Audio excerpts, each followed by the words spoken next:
Hello students, तो Doubtnut की live class में आपका बहुत बहुत स्वागत है। देखिए, आज हम आपके लिए लिए आए हैं कक्षा 7 के लिए गणित की क्लास हिंदी में। तो देखिए, बहुत बच्चों को प्रॉब्लम हो रही थी, उन्हें इंग्लिश में पढ़ना पड़ रहा था। ठीक है, वो पढ़ तो गणित ही रहे थे लेकिन उनकी जो भाषा थी वो क्या थी, इंग्लिश थी। तो इसलिए उन्हें बहुत समस्या हो रही थी, बहुत प्रॉब्लम हो रही थी। ठीक है, तो उनकी इसी समस्या को दूर करने के लिए मैं अमित वर्मा लेकर आ गया हूं आपके लिए गणित की ही कक्षा हिंदी में। तो चलिए शुरू करते हैं। आज की कक्षा में हम क्या पढ़ने जा रहे हैं? आज की कक्षा में हम पढ़ने जा रहे हैं पूर्णांक के बारे में। ठीक है, तो हमारा जो पहला अध्याय है आज का वो क्या है? पूर्णांक। ठीक है, तो पूर्णांक, अब देखिए, आज की कक्षा शुरू करने से पहले हम क्या करते हैं, देखिए हम अपना टाइम टेबल देख लेते हैं। देखिए, कक्षा 7 और 8 के लिए हिंदी माध्यम का कोर्स जो है वो आज से यानी कि 29 सितंबर 2020 से शुरू हो रहा है, मंगलवार से। ठीक है, और हमारी जो कक्षा का टाइम टेबल होगा वो क्या होगा? देखिए, कक्षा 7 के लिए जो टाइम टेबल होगा, 4 बजे किसकी कक्षा होगी? 4 बजे आपकी विज्ञान की कक्षा होगी। ठीक है, और ठीक 5 बजे मैं यानी कि अमित वर्मा आपकी कौन सी कक्षा लूंगा? गणित की। ठीक है, और गणित हम बहुत मजे से पढ़ेंगे। ठीक है, और इसमें क्या है कि जो गणित की कक्षा होगी वो आपकी किस में होगी? हिंदी में होगी। ठीक है, उसकी जो भाषा होगी वो क्या होगी? हिंदी होगी। ठीक है, तो आज का अध्याय शुरू करने से पहले हम क्या देखते हैं? हमारा आज का अध्याय क्या है? पूर्णांक। ठीक है, तो हमारा पहला अध्याय है वो है पूर्णांक। तो अब देखिए, पूर्णांक क्या होता है, पहले हमें ये समझना पड़ेगा कि पूर्णांक होता क्या है, क्यों हमें पूर्णांक की जरूरत पड़ी। ठीक है, हमारे दैनिक जीवन में पूर्णांक का क्या महत्व है, क्या जरूरत है, तभी तो हम समझ पाएंगे कि हमें ये पढ़ना क्यों है। ठीक है, अब अगर मैं आपसे ये पूछूं कि भाई, जब आप एक किसी राशन की दुकान पे जाते हो, ठीक है, तो आप जाके कहते हो कि भैया आप मुझे चीनी दे दो। ठीक है, तो राशन की दुकान वाले भैया बोलते हैं कि भाई पहले मुझे ये तो बताओ कि मैं चीनी दूं कितनी। ठीक है, तो इसका मतलब क्या है? इसका मतलब ये है कि आपको ये बताना पड़ता है, मात्रा बतानी पड़ती है कि भाई मुझे 3 किलो चीनी दे दो या मुझे 4 किलो चीनी दे दो, मतलब जितनी आपकी जरूरत है उस हिसाब से। अगर ये सोचिए, अगर ये संख्याएं हमारे जीवन में ना हो, हमारी जिंदगी में अगर ये संख्याएं ना हो तो क्या होगा? तो जो ये हमारी लाइफ है ये बहुत क्या हो जाएगी? मुश्किल हो जाएगी, इसे जी पाना बहुत मुश्किल हो जाएगा। तो इसीलिए हमें जो ये संख्याएं हैं इनका ज्ञान होना जरूरी है, इनकी जानकारी होना जरूरी है। ठीक है, अब देखिए, जो आज की क्लास है इसमें हम सबसे पहले क्या पढ़ेंगे? जो हमने इससे पिछली क्लास थी यानी कि कक्षा 6। कक्षा 6 का आज हम क्या करेंगे? पुनरावलोकन करेंगे। पुनरावलोकन का मतलब रिवीजन करेंगे। रिवीजन का मतलब क्या है? जो हमने कक्षा 6 में पढ़ा था उसको हम क्या करेंगे? दोहराएंगे। ठीक है, तो देखिए, अब सबसे पहले मैं आपको क्या बताता हूं कि प्राकृतिक संख्याएं क्या होती हैं। ठीक है, क्योंकि प्राकृतिक संख्याएं वो संख्याएं होती हैं जो हम अपनी नॉर्मल यानी कि अपनी जो जिंदगी है उसमें गिनती के लिए करते हैं। जैसे छोटे बच्चे करते हैं ना, 1 2 3 4 5 6। ठीक है, और इस तरह से ये संख्याएं क्या होती हैं? चलती चली जाती हैं। कहाँ तक चलती चली जाती हैं? वहां तक जहां तक हम गिन नहीं सकते। मतलब जैसे अगर मैं आपसे कहूं कि भाई तारे किसी ने गिने हैं क्या, कि आसमान में कितने तारे हैं, तो आप बोलेंगे क्या बात कर रहे हो सर, तारे तो किसी ने भी नहीं गिने। कोई रात भर भी बैठ के गिनेगा तो भी नहीं गिन के बता पाएगा। ठीक है, तो जैसे तारे अनगिनत हैं, ठीक उसी तरीके से ये जो प्राकृतिक संख्याएं हैं ये भी क्या है? अनगिनत हैं, इन्हें हम गिन नहीं सकते। ठीक है, अब अगर मैं इन्हीं प्राकृतिक संख्याओं में जीरो को भी जोड़ दूं, किसको जोड़ दूं? जीरो को। तो जीरो को जोड़ने से क्या होगा? 0 1 2 3 4 5। ठीक है, और इस तरह से ये चलती चले जाएंगी। तो अब इन संख्याओं को हम क्या कहते हैं? इन संख्याओं को हम कहते हैं पूर्ण संख्याएं। कौन सी संख्याएं बोलते हैं? पूर्ण संख्याएं। ठीक है, अब मैं ये आपको क्यों बता रहा हूं? देखिए, क्योंकि अब इसके बाद मैं आपको बताऊंगा पूर्णांक। तो पूर्णांक पढ़ने से पहले हमें ये पता होना चाहिए कि प्राकृतिक संख्या किसे कहते हैं, पूर्ण संख्या किसे कहते हैं। ठीक है, अब देखिए, अब हम पढ़ते हैं किसके बारे में? अब हम पढ़ते हैं पूर्णांक होता है। कौन कौन सा पूर्णांक होता है? एक तो होता है धनात्मक पूर्णांक। ठीक है, और एक होता है हमारे पास ऋणात्मक पूर्णांक। ठीक है, अब आप कहेंगे कि सर धनात्मक पूर्णांक कौन कौन से होते हैं? तो धनात्मक पूर्णांक होते हैं जैसे 1, 2, 3, 4 इस तरह से जो चलते हैं, ठीक है। और ऋणात्मक पूर्णांक कौन से होते हैं? ऋणात्मक पूर्णांक होते हैं -1, -2, -3, ठीक है, ये सब। अब अगर मैं क्या कर रहा हूं कि देखिए बीच में मैंने किसको रखा? 0 को रखा, और 0 के दाईं ओर, ठीक है, यानी कि 0 के दाईं ओर अगर हम चलें, और 0 के दाईं ओर क्या है? 1 आएगा, 2 आएगा, फिर 3 आएगा, और इस तरह से चलती चले जाएंगे। ठीक इसी तरह से 0 के बाईं ओर, ठीक है, 0 के बाईं ओर अब हम चलेंगे तो 0 के बाईं ओर क्या आएगा? -1 आएगा, -2 आएगा, -3 आएगा, ये संख्याएं चलती चली जाती हैं, ठीक है। तो होता क्या है कि इन संख्याओं को हम क्या कहते हैं? इन संख्याओं के इस पूरे समूह को, संख्याओं के इस पूरे समूह को हम क्या कहते हैं? पूर्णांक कहते हैं, ठीक है। तो ये ही आज का हमारा टॉपिक है। अब इसी पूर्णांकों के बारे में हम यहाँ पर पढ़ेंगे, ठीक है। तो ये पढ़ने से पहले हम क्या देखते हैं? हम देखते हैं कि भाई हमारा जो क्या है कि एक क्या होती है? संख्या रेखा होती है। आपने छठी क्लास में भी पढ़ा है, हमारे पास क्या होती है? एक संख्या रेखा होती है, कुछ किस तरह से? कुछ इस तरह से। देखिए ये क्या है? ये हमारी एक संख्या रेखा है, ठीक है। तो इसके ठीक बीच में क्या होता है? इसके ठीक बीच में होता है 0, ठीक है। और शून्य के दाईं ओर, शून्य के दाईं ओर 1, फिर 2, फिर 3, ठीक है, इस तरह से कहाँ तक? अनंत तक। मतलब अनंत का मतलब हमें मान नहीं पता होता कि ये कहाँ तक जा रही हैं। ठीक इसी तरह से इसके बाईं ओर -1, -2, -3 इस तरह से चलती चली जाती हैं संख्याएं, ठीक है। तो अब होता क्या है? अब ये होता है कि अगर मैं कहूं कि भाई इनमें बड़ी कौन सा है संख्याएं और छोटी संख्याएं कौन सी है, तो ध्यान से समझिए, जो संख्या मान में जितनी बड़ी होती है, जैसे कि मान के चलिए कि 5, ठीक है। अब अगर इस 5 से पहले मैं माइनस लगा दूं तो ये संख्या क्या हो जाएगी? ये संख्या अब छोटी हो जाएगी माइनस लगाते ही, क्योंकि माइनस क्या होता है? बहुत बुरा होता है, ठीक है। माइनस जो है सबका जो एक तरह से कह सकते हैं व्यवहार जो है वो बदल देता है, ठीक है। तो हमें क्या होता है? हमें इस माइनस से बचना होता है। तो ये माइनस क्या करता है? संख्याओं को ज्यादा छोटा बनाता चला जाता है, ठीक है। अब हम बात करेंगे आरोही और अवरोही क्रम की। किसकी? आरोही क्रम की और अवरोही क्रम की, ठीक है। क्या होता है आरोही क्रम, क्या होता है अवरोही क्रम? देखिए आपने पिछली कक्षा में भी पढ़ा है आरोही क्रम और अवरोही क्रम। मान के चलिए कि 3 जो है क्या है? 3 दोस्त हैं। एक तो है राम, ठीक है, एक है रहीम, ठीक है, और एक है श्याम, ठीक है। ये 3 दोस्त हैं, ठीक है। राम की जो कद है, मैं इन तीनों के कद के बारे में बात कर रहा हूं। तो जो राम का कद है, राम का कद कितना है? राम का कद है 5 फुट, ठीक है। और जो रहीम है, रहीम का कद है 4 फुट, ठीक है। और जो श्याम है, श्याम का कद है 6 फुट।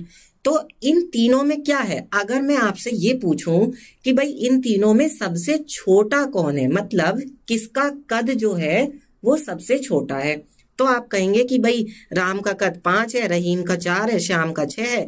तो आप एकदम से बता देंगे कि भाई रहीम जो है वो सबसे छोटा है, ठीक है। फिर अगर मैं आपसे कहूं कि सबसे बड़ा कौन है, तो आप देखेंगे कि 4, 5, 6 इनके जो कद है वो है 4, 5, 6, और 6 जो है वो सबसे बड़ा है। तो ये ही किसका है? श्याम का। इसका मतलब श्याम जो है वो सबसे लंबा है, ठीक है। लेकिन अगर मैं आपसे ये कहूं कि पहले सबसे छोटे को रखिए, ठीक है, मतलब तीनों दोस्त खड़े हैं तो सबसे छोटा वाला जो दोस्त है वो पहले खड़ा हो, फिर उसके बाद बड़ा वाला जो दोस्त है उससे वो खड़ा हो, और फिर उसके बाद जो सबसे बड़ा दोस्त है वो खड़ा हो।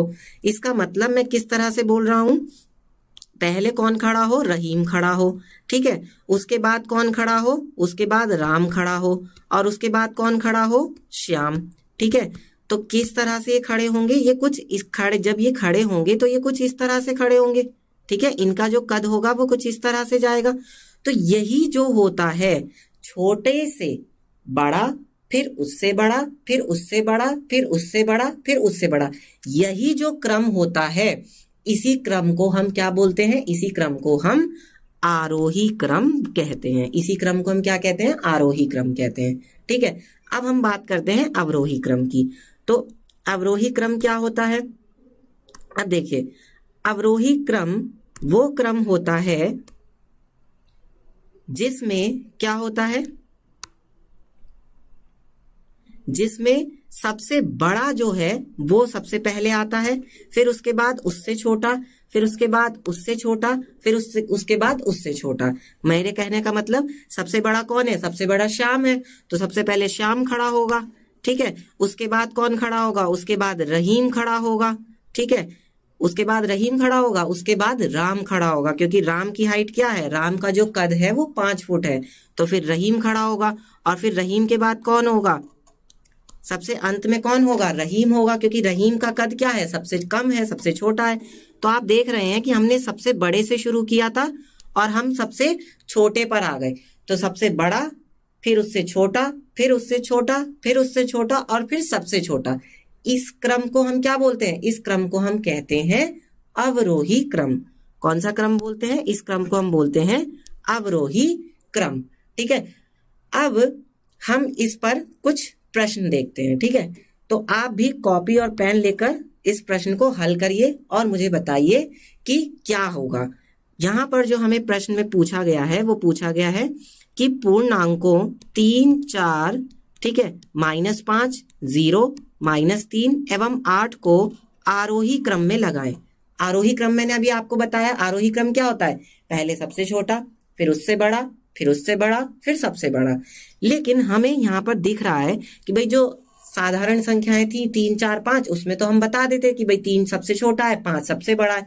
लेकिन जब ऋणात्मक संख्याएं आ जाती हैं तब हम कैसे बताएं कि कौन छोटा है कौन बड़ा है।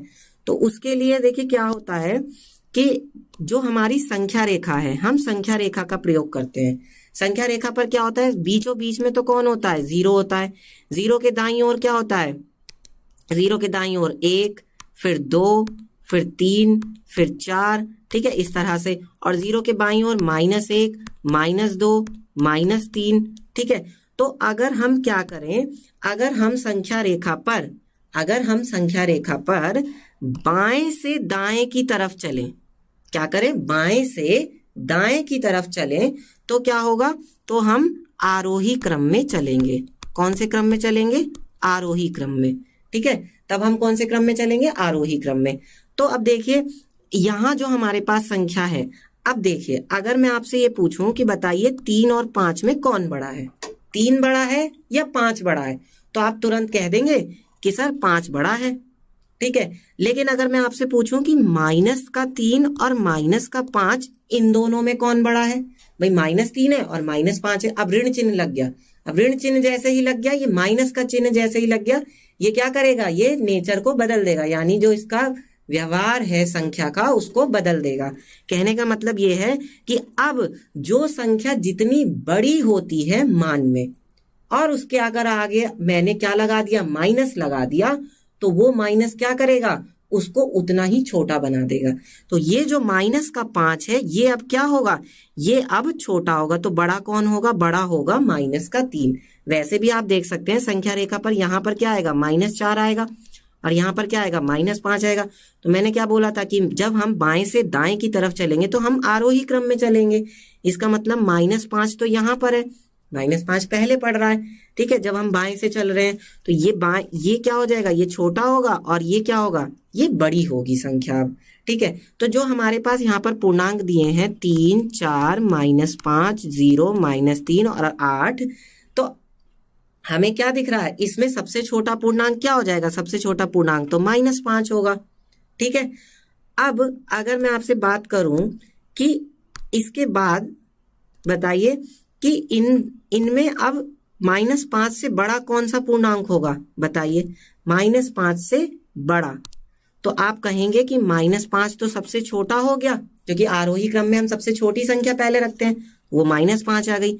उसके बाद कौन आएगा, उसके बाद आएगा -3, ठीक है, क्योंकि ये इससे बड़ा है, ठीक है। फिर कौन आएगा, फिर आप देख रहे हैं -3 के बाद फिर आएगा यहाँ पर 0, तो इसका मतलब अब इसके बाद हम 0 लिखेंगे, क्योंकि 0 क्या है, -3 से बड़ा है, ठीक है। फिर 0 के बाद कौन आएगा, 0 के बाद आएगा +3, तो वो आ गया, ठीक है, क्योंकि 3 जो है वो 0 से बड़ा है। फिर उसके बाद कौन आएगा, फिर उसके बाद आएगा 4, ठीक है, और 4 के बाद कौन आ जाएगा, 8 आ जाएगा। तो ये क्या होगा, ये हमारा आरोही क्रम होगा। आरोही क्रम का मतलब सबसे छोटा, फिर उससे बड़ा, फिर उससे बड़ा और फिर सबसे बड़ा। ठीक है, तो ये हो गया हमारा इसका आरोही क्रम। ठीक है, चलिए अब हम देखते हैं अगला अवरोही क्रम। ठीक है, एक क्वेश्चन हमने आरोही क्रम पे किया, अब हम करते हैं क्वेश्चन अवरोही क्रम पे। तो अवरोही क्रम क्या होता है? अवरोही क्रम जो है वो आरोही क्रम का जस्ट क्या होता है? जस्ट उल्टा होता है, यानी कि सबसे बड़ा पहले आएगा, फिर उससे छोटा, फिर उससे छोटा, फिर उससे छोटा और फिर सबसे छोटा। तो यहाँ पर अगर हम ध्यान से देखें तो यहाँ पर सबसे बड़ा कौन है? जो संख्या धनात्मक होगी और मान में सबसे बड़ी होगी। धनात्मक का मतलब प्लस, ठीक है, और मान में सबसे बड़ी होगी। अब आप यहाँ कहेंगे कि यहाँ पर जो सबसे बड़ी संख्या है वो सबसे बड़ी संख्या कौन है? 7 है, और ये धनात्मक भी है, तो 7 तो सबसे बड़ी हो गई, तो इसको हमने सबसे पहले रख दिया। ठीक है, उसके बाद कौन सी संख्या आएगी? 7 से जो छोटी संख्या है वो क्या है? 6 है, तो फिर 6 आ गई। फिर 6 के बाद क्या आएगी? 6 से भी छोटी संख्या, 6 से छोटी संख्या कौन है? 5 है, तो वो आ गई। फिर 5 से छोटी संख्या, 5 से छोटी संख्या कौन है? 4 है, तो वो आ गई। अब हमारे पास कौन कौन सी संख्या रह गई? अब हमारे पास -2 रह गई, -6 रह गई, -9 रह गई। तो ये संख्याओं में हमें ये पता करना है कि 4 से सबसे पहले छोटी कौन सी आएगी। तो मैंने आपको बताया था कि जिस संख्या के आगे ऋण चिन्ह लग जाता है वो संख्या सबसे छोटी हो जाती है। इसका मतलब ये हुआ कि ये जो 2 है, ये तो क्या है? ये तो क्या होगा? 4 से छोटा होगा। ठीक है, तो -2 आएगा। ठीक है, क्योंकि ये सबसे छोटा तो होगा नहीं, क्योंकि 6 जो है, 6 में क्या लग रहा है? माइनस लग रहा है, तो यानी कि ये तो 2 से भी छोटा होगा माइनस का। और जो 9 है ये भी क्या है? इसमें भी ऋण चिन्ह लग रहा है, तो ये भी क्या होगा? ये भी 6 से भी और छोटा होगा। ठीक है, तो इसके बाद कौन आएगा? इसके बाद आएगा आपका -6 और फिर क्या आएगा? फिर आएगा आपका -9। ठीक है, तो इसी क्रम को हम क्या बोलेंगे? इसी क्रम को हम बोलेंगे अवरोही क्रम। ठीक है, क्योंकि अब देखिए कुछ बच्चे क्या कहेंगे कि भाई सर 9 तो सबसे बड़ी संख्या है, तो ये तो सबसे शुरू में आनी चाहिए थी, लेकिन ऐसा नहीं होगा, क्योंकि 9 के आगे क्या लगा था? 9 के आगे माइनस लगा था, तो इसलिए 9 जो है अब सबसे छोटी संख्या बन गई है। ठीक है, तो ये तो था हमारा आरोही क्रम और अवरोही क्रम, आपने समझ लिया। ठीक है, चलिए अब तैयार हो जाइए एक क्विज के लिए। क्विज करते हैं एक जल्दी से। ठीक है, तो तैयार हैं आप लोग? चलिए इसका आंसर बताइए मुझे क्या होगा। आरोही क्रम पूछा गया है, इसमें 2 है, 5 है, -2 है, 3 है और -1 है, तो इसका आरोही क्रम है। पहला जो हमें विकल्प दिया गया है वो क्या है? 3, 2, -2, -5, -1, और जो दूसरा विकल्प है उसमें क्या है? -2, -1। ठीक है, 2, 3 और 5। ठीक है, तो बताइए कौन सा होगा? हो गया? चलिए अब देखते हैं अगला। अगले में हमसे पूछा है कि इसका अवरोही क्रम बताइए। तो अवरोही क्रम क्या होगा? 7 है, 8 है, -5 है, 4 है और 6 है, तो इसका अवरोही क्रम। अवरोही क्रम का मतलब बड़ा और फिर उससे छोटा, फिर छोटा, फिर छोटा और फिर सबसे छोटा। तो इसका अवरोही क्रम क्या होगा? जल्दी से बताइए मुझे, आंसर कीजिए। हो गया? चलिए अब हम देखते हैं क्या होगा आरोही क्रम। तो देखिए हमारे पास क्या थी संख्या? 2 थी, 5 थी, ठीक है, -2 और 3 और -1, और इसका हमें क्या बताना है? इसका हमें आरोही क्रम बताना है। आरोही क्रम का मतलब सबसे छोटे से शुरू करना है और सबसे बड़े तक जाना है। ठीक है, तो देखिए आरोही क्रम क्या होगा? आरोही क्रम के लिए हमें ये देखना पड़ेगा कि इसमें सबसे छोटी संख्या कौन सी है।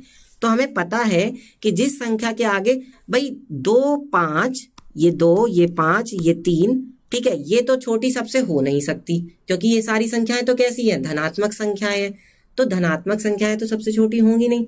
तो इसका मतलब जो सबसे छोटी संख्या होगी वो कौन सी होगी? या तो -2 होगी या -1 होगी। अब आपको ये भी पता है कि 2 और 1 में वैसे तो कौन बड़ा है? वैसे तो 2 बड़ा है, ठीक है, लेकिन 2 के आगे क्या लग गया? माइनस लग गया। उस माइनस ने 2 को क्या बना दिया? और भी छोटा बना दिया। तो इसलिए इसमें सबसे छोटा कौन हो जाएगा? -2 होगा। और -2 के बाद अब -2 से बड़ा कौन होगा? माइनस का 1 होगा, ठीक है। और फिर उसके बाद कौन आएगा, फिर उसके बाद आएगा 2, ठीक है, क्योंकि -1 से बड़ा कौन है, 2 है, धनात्मक है। फिर 2 के बाद अगला उससे बड़ा कौन है, 3 है, ठीक है। फिर 3 से बड़ा कौन है, 3 से बड़ा 5 है। तो इसलिए हमारा यहाँ पर कौन सा विकल्प सही हो जाएगा बताइए, यहाँ पर हमारा दूसरा विकल्प सही होगा, बी ऑप्शन करेक्ट है, ठीक है। चलिए अब देखते हैं अगला क्वेश्चन। इसमें हमसे पूछा गया था अवरोही क्रम। तो अवरोही क्रम क्या होता है, अवरोही क्रम वो क्रम होता है जो कि जिसमें सबसे बड़ा सबसे पहले आता है। तो आप देखेंगे कि इसमें अब सबसे बड़ा कौन होगा, सबसे बड़ा वो होगा जो धनात्मक होगा और मान में भी ज्यादा होगा। धनात्मक संख्याएं कौन कौन सी हैं, 7 है, 8 है, 6 है, ठीक है। 7, 8, 6 है, ये तीनों संख्याएं धनात्मक है। तो 7, 8 और 6 में सबसे बड़ी संख्या कौन सी है, 8 है। तो 8 तो सबसे बड़ी संख्या होगी, तो 8 पहले आ गया। फिर उसके बाद कौन आएगा, फिर 8 से छोटी संख्या, तो 8 से छोटी संख्या कौन है, 7 है। फिर 7 से छोटी संख्या, तो 7 से छोटी संख्या कौन है, 6 है, ठीक है। अब 2 संख्याएं रह गई, कौन कौन सी, एक तो -5 और एक -4। अब हमें ये देखना है कि 6 से छोटी संख्या कौन सी है। तो 6 से छोटी संख्या कौन सी होगी, 4 होगी। क्यों होगी 4, क्योंकि ये ऋणात्मक है, ठीक है। और फिर इससे भी छोटी संख्या कौन होगी, इससे भी छोटी संख्या होगी -5। क्योंकि 5 के आगे क्या लगा हुआ है, माइनस लगा हुआ है, और उस माइनस की वजह से वो संख्या और भी छोटी हो गई। तो इसके फिर क्या आ जाएगा, -5 आ जाएगा। तो इसलिए हमारा यहाँ पर कौन सा विकल्प सही होगा बताइए, यहाँ पर हमारा सी विकल्प सही होगा। सी हमारा यहाँ पर सही आंसर हो जाएगा, ठीक है। चलिए अब हम पढ़ते हैं इसके बाद अपना अगला टॉपिक, वो क्या है, योग और व्यवकलन। अब ये जो योग शब्द लिखा है, इस योग शब्द का मतलब क्या होता है, इस योग शब्द का मतलब होता है प्लस। क्या होता है इसका मतलब, इसका मतलब होता है प्लस, ठीक है। और जो ये व्यवकलन शब्द लिखा है, इस व्यवकलन शब्द का मतलब क्या होता है, इस व्यवकलन शब्द का मतलब होता है माइनस। क्या होता है, माइनस। तो इसका मतलब हमें क्या करना है, हमें करना है योग और क्या करना है, व्यवकलन करना है, ठीक है। तो योग और व्यवकलन कैसे करेंगे बताइए।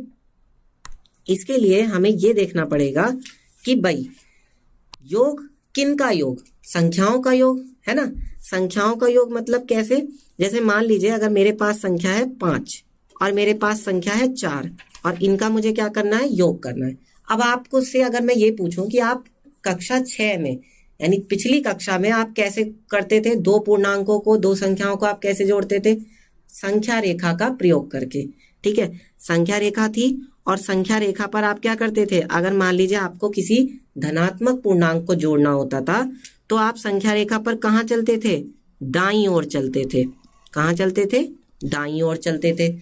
और अगर ऋणात्मक पूर्णांक को यानी माइनस वाली संख्या को जोड़ना होता था तो आप क्या करते थे, 0 के बाईं ओर चलते थे, ठीक है। ये हमने कक्षा 6 में संख्या रेखा का प्रयोग करके करा था। लेकिन यहाँ पर हम कैसे करेंगे, यहाँ पर अब उससे हम थोड़ा सा ऊपर यानी कि थोड़ा सा बड़े लेवल पे करेंगे। तो कैसे करेंगे, देखिए आपको पता है कि प्लस और माइनस ये क्या हो जाता है, प्लस है और माइनस है, मतलब कोई संख्या एक धनात्मक है और एक ऋणात्मक है, ठीक है। और उन दोनों को हम क्या कर रहे हैं, उन दोनों को अगर हम जोड़ रहे हैं तो क्या होगा, प्लस माइनस किसके बराबर हो जाता है, माइनस के बराबर हो जाता है, ठीक है। इसी तरह से माइनस और प्लस क्या होता है, माइनस होता है, ठीक है। फिर अगर माइनस और माइनस हो तो माइनस माइनस क्या हो जाता है, ये प्लस हो जाता है, ठीक है। और अगर प्लस प्लस हो तो ये क्या हो जाता है, ये प्लस हो जाता है। ये बहुत इंपॉर्टेंट बात है जो मैंने अभी आपको बताई है, ठीक है। इसको नोट कर लीजिए, इसकी बार बार जरूरत पड़ेगी, ठीक है। तो इससे ही अब हम संख्याओं को जोड़ेंगे। कैसे, देखिए जो ये हमारी संख्या है पहले वाली 5, ये कैसी संख्या है, ये एक धनात्मक संख्या है क्योंकि इससे पहले कोई चिन्ह नहीं लगा है, तो इससे पहले कोई चिन्ह नहीं लगा, इसका मतलब क्या है, प्लस है, ठीक है। और जो ये हमारी दूसरी संख्या है 4, ये भी कैसी है, ये भी धनात्मक है, तो इसका भी चिन्ह धनात्मक है, तो प्लस प्लस क्या हो जाता है, प्लस हो जाता है, मतलब ये दोनों क्या हो जाएंगी, जुड़ जाएंगी। तो 5 में 4 जुड़ेगा तो कितना हो जाएगा, 9 हो जाएगा, ठीक है। चलिए अब अगर मैं एक दूसरी संख्या ले लूं, कौन सी, ये देखिए, एक मैंने संख्या ले ली 5 और एक मैंने ले ली -4। अब हमें इन दोनों को क्या करना है, अब हमें इन दोनों को जोड़ना है। तो 5 में हम जब -4 जोड़ेंगे तो कैसे जोड़ेंगे बताइए। 5 में हमें क्या करना है, -4 को जोड़ना है। तो कैसे जोड़ेंगे, अब देखिए ये 5 है, अब देखिए यहाँ पर प्लस है और यहाँ पर माइनस है, ठीक है। तो मैंने आपको क्या बताया कि जो प्लस और माइनस होता है वो क्या हो जाता है, माइनस हो जाता है। क्या हो जाता है, माइनस हो जाता है। इसका मतलब ये वाला प्लस और ये वाला माइनस दोनों मिलके क्या हो जाएंगे, माइनस हो जाएंगे। और 4 तो अपनी जगह पर है ही है, ठीक है। अब क्या होगा, अब देखिए इसका चिन्ह है धनात्मक, 5 प्लस है, तो प्लस माइनस क्या होगा, माइनस होगा। इसका मतलब हमें क्या करना है, घटाना है। हमें क्या करना है, हमें घटाना है। तो 5 में से 4 जब घटाएंगे तो कितना मिलेगा हमें, 1 मिलेगा, ठीक है। क्या मिलेगा, 1 मिलेगा, ठीक है। चलिए अब इसके बाद दूसरा एग्जाम्पल देखते हैं, दूसरा उदाहरण देखते हैं। मान के चलिए हमारे पास है -3 और -2। क्या है, -3 है और -2 है। अब इन दोनों को हमें क्या करना है, इन दोनों को हमें घटाना है, ठीक है। तो कैसे घटाएंगे, तो घटाने के लिए देखिए -3 तो -3 है ही है, उसमें तो हम कुछ करेंगे नहीं। यहाँ पर क्या है कि यहाँ पर माइनस है और यहाँ पर भी माइनस है, तो माइनस माइनस क्या होता है, माइनस माइनस होता है प्लस। क्या होता है, माइनस माइनस हो जाता है प्लस, ठीक है। तो इसका मतलब ये वाला माइनस और ये वाला माइनस क्या हो जाएगा, प्लस हो जाएगा, और 2 तो है ही है, ठीक है। ये हो गया। अब इसके बाद इसको हम क्या लिख सकते हैं, अब इसके बाद इसको हम लिख सकते हैं, देखिए इसका चिन्ह कैसा है, माइनस का है, और इसका चिन्ह कैसा है, प्लस का है। एक माइनस चिन्ह है और एक प्लस चिन्ह है, तो माइनस प्लस क्या हो जाएगा, ये माइनस और ये प्लस, तो क्या हो जाता है, माइनस हो जाता है। इसका मतलब इन दोनों को हमें क्या करना है, 3 में से 2 को हमें घटाना है। ये जो माइनस है ये हमें क्या बता रहा है, ये हमें ये बता रहा है कि हमें करना क्या है, जोड़ना है या घटाना है। तो यहाँ पर हमें घटाना है, ठीक है। अब बात ये आती है कि भाई जब हम इन दोनों को घटा देंगे तो ठीक है, हम घटा तो हमने दिया, 3 में से 2 गया, 1 आ गया, लेकिन ये उत्तर आपका गलत हो जाएगा। क्यों गलत होगा, क्योंकि यहाँ पर जो बड़ी संख्या थी 3, ये मान में तो बड़ी थी ना, लेकिन इसका 3 का चिन्ह कैसा था, 3 का चिन्ह था ऋणात्मक, यानी कि माइनस। तो इसलिए जो आपका ये 1 आया है ये भी कैसा आएगा, ये भी माइनस का आएगा, ठीक है। कैसा आएगा, माइनस का आएगा, ठीक है। तो ये तरीका होता है क्वेश्चंस को जोड़ने का, 2 पूर्णांकों को जोड़ने का या फिर घटाने का, ठीक है। चलिए अब इस पर हम कुछ क्वेश्चन कर लेते हैं। देखिए यहाँ पर हमारा जो पहला क्वेश्चन है वो क्या है, 10 + 15। तो कैसे करेंगे, देखिए पहला जो है वो हमारा क्या है, 10 + 15। बहुत बच्चे का एकदम से जोड़ के बता देंगे सर 25 होगा, ठीक है, लेकिन ये हम करते कैसे बेटा, ये तो सोच लो पहले, ये तो पढ़ लो, ये तो देख लो। 10 और 15 को कैसे जोड़ेंगे, देखिए 10 जो है वो कैसा है, जब 10 से पहले कोई चिन्ह नहीं है तो इसका मतलब इससे पहले क्या, कौन सा चिन्ह होगा, इससे पहले प्लस होगा, ठीक है। तो प्लस प्लस क्या हो जाता है, प्लस हो जाता है, ठीक है। यानी कि अब हम इन दोनों को जोड़ेंगे, तो 10 में 15 जुड़ेगा तो कितना होगा, 25 होगा, ठीक है। और अब हमें देखना है कि चिन्ह किसका आएगा।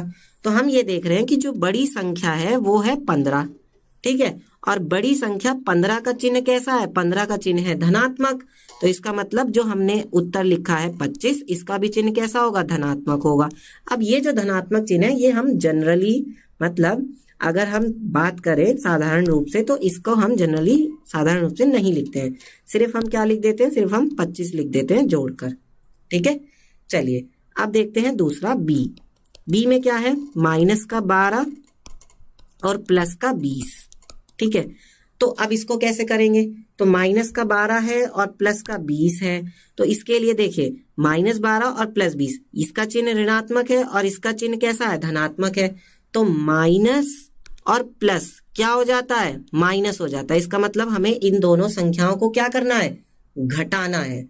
तो 20 में से हम 12 को क्या कर देंगे, घटा देंगे, तो कितना मिलेगा, जब 20 में से 12 को घटाएंगे तो हमें 8 मिलेगा। लेकिन इस 8 का जो चिन्ह होगा वो कैसा होगा, माइनस का होगा या फिर प्लस का होगा, ये हमें पता करना है। तो हम देख रहे हैं कि जो हमारी बड़ी वाली संख्या है वो कैसी है, वो धनात्मक है। इस बड़ी संख्या का चिन्ह कैसा है, धनात्मक चिन्ह है, यानी कि 8 का भी चिन्ह कैसा आएगा, धनात्मक आएगा, और धनात्मक चिन्ह को हमें लिखने की जरूरत नहीं होती। ठीक है, चलिए अब देखते हैं सी में क्या है, 7 है और इसमें क्या जोड़ रहे हैं हम, माइनस का 18 जोड़ रहे हैं। तो देखिए अब यहां पर क्या होगा, प्लस माइनस, तो देखिए प्लस और माइनस भी क्या हो जाता है, माइनस हो जाता है। इसका मतलब इसे भी हमें क्या करना पड़ेगा, इसे भी हमें घटाना पड़ेगा। तो यहाँ पर हम इसको कैसे लिखेंगे, 7 और प्लस माइनस क्या होगा, माइनस होगा, ये वाला प्लस और ये वाला माइनस क्या बना देगा, माइनस बना देगा, और 18 तो है ही है। अब देखिए अब क्या करेंगे, अब यहाँ पर क्या है, 7 का चिन्ह कैसा है, प्लस है, मतलब धनात्मक है, और 18 जो है ये कैसा है, ऋणात्मक है। तो 7 मतलब 18 में से हम 7 को अब क्या करेंगे, घटाएंगे।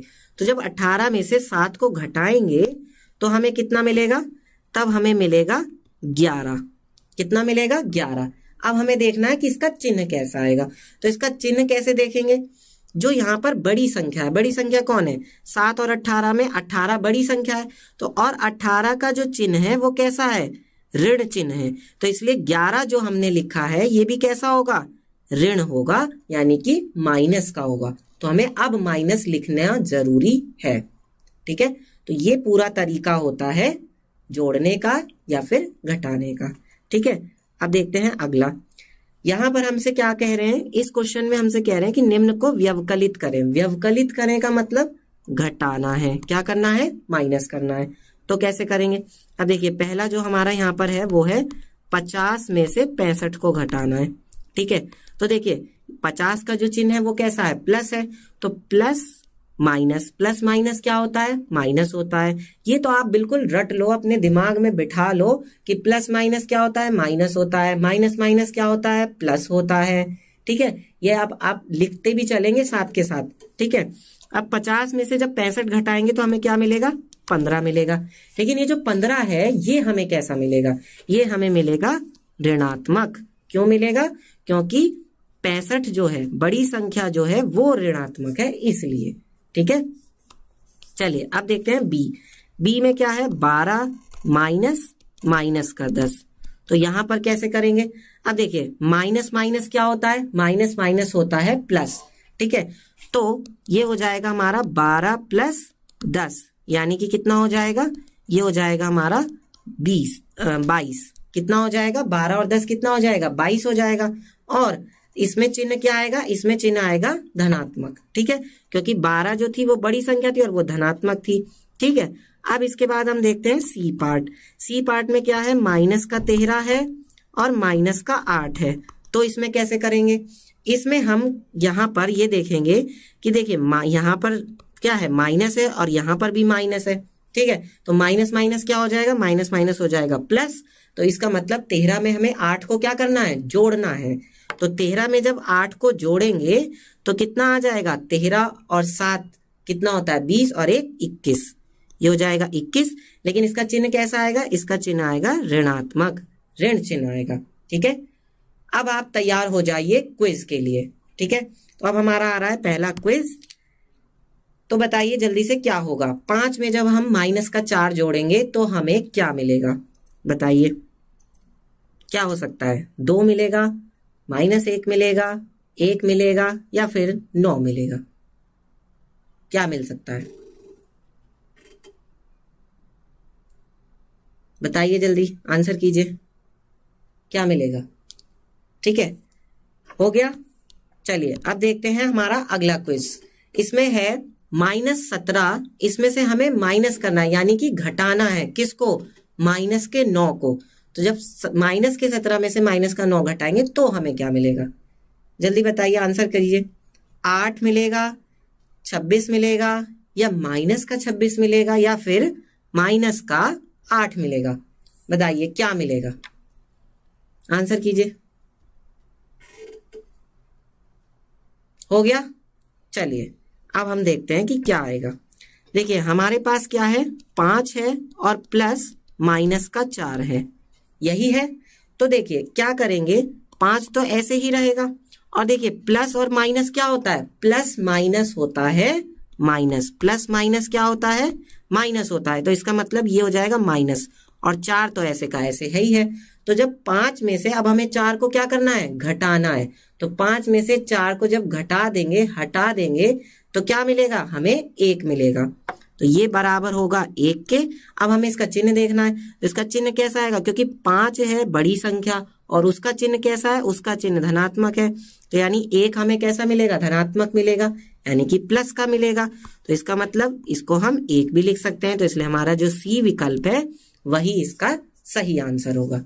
ठीक है, चलिए अब देखते हैं अगला क्वेश्चन।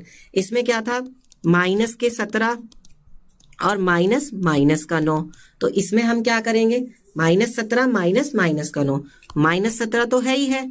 और देखिए माइनस माइनस क्या होता है, माइनस माइनस हो जाता है प्लस। इसका मतलब ये वाला माइनस और ये वाला माइनस क्या बना देगा, प्लस बना देगा। किसको, 9 को। ठीक है, तो अब हम यहाँ पर क्या देखेंगे, यहाँ पर चिन्ह है माइनस और यहाँ पर चिन्ह है प्लस। यहाँ पर चिन्ह कैसा है, माइनस का है, और यहाँ पर कैसा है, प्लस का है।